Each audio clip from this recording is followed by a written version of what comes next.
use, every once in a while it's fun to kind of change up your colors, okay? So I'm kind of introducing the red medium, it's kind of nice. And also a little bit of black. And for a long time, if you watch the show, I talk about how I don't use black as much as I mix my own black with a green, a phthalo green, and an ultramarine blue, and a alizarin crimson.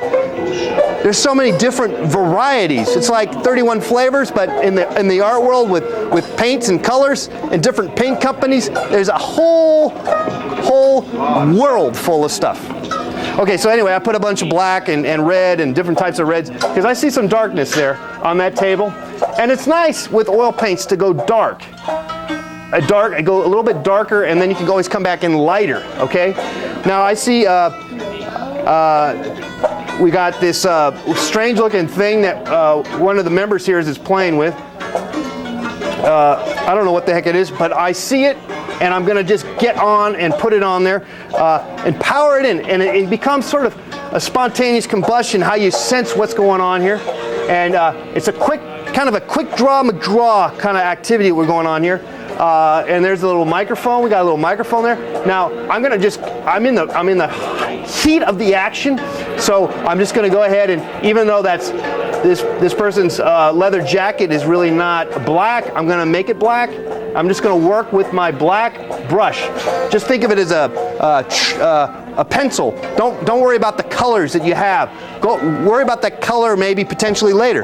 Now these are options that we all have here. It's not a mandatory thing the way you paint. And let me just preface that for you, because obviously there is no right way to paint.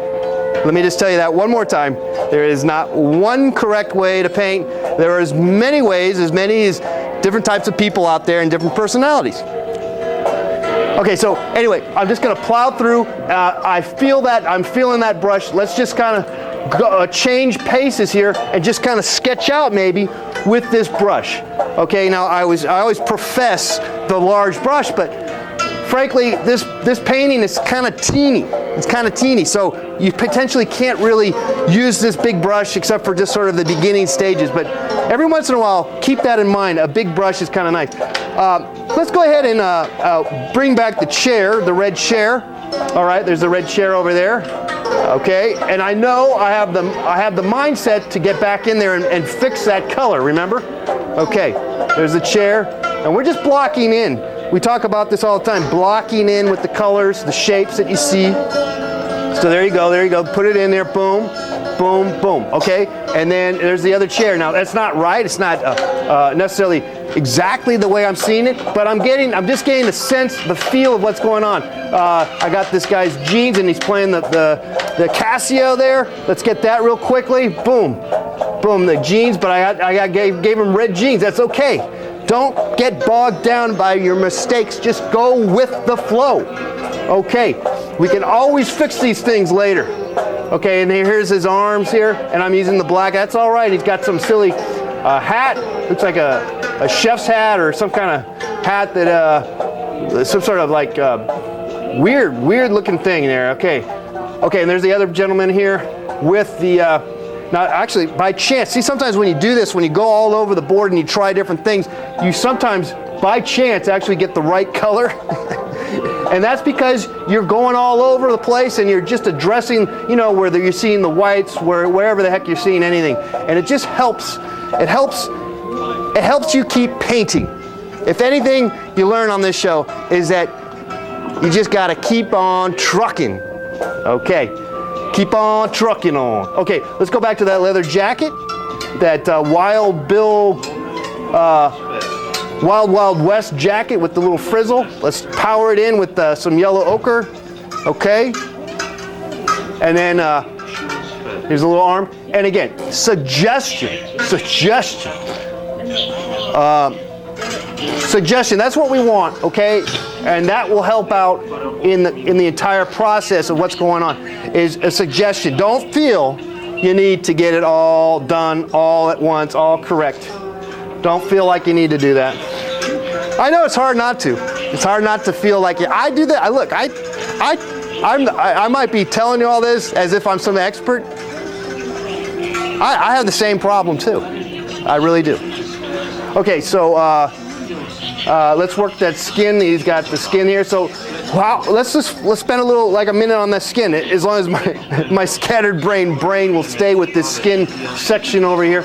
White with a little bit of red, little yellow. Okay, potentially we'll get a nice skin tone here.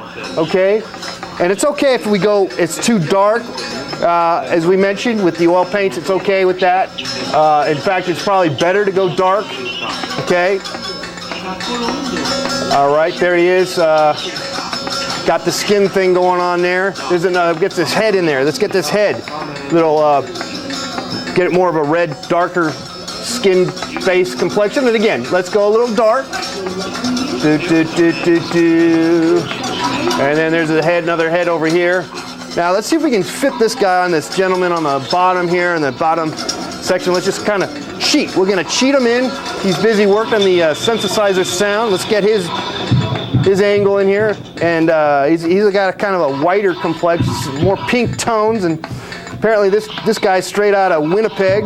So you could just imagine he doesn't get much sun nowadays in the wintertime here.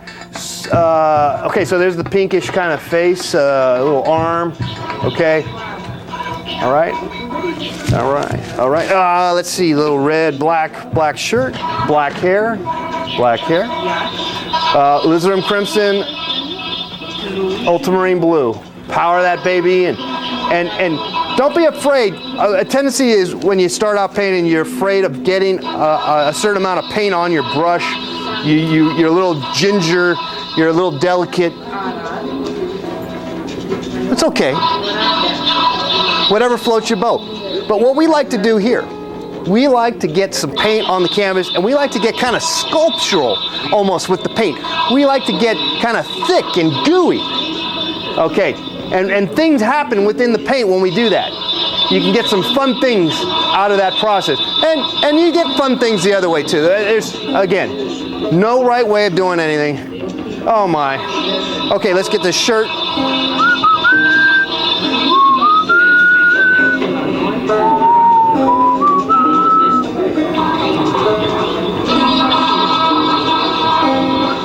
Mannlicher Carcano playing live for you tonight on Let's Paint TV.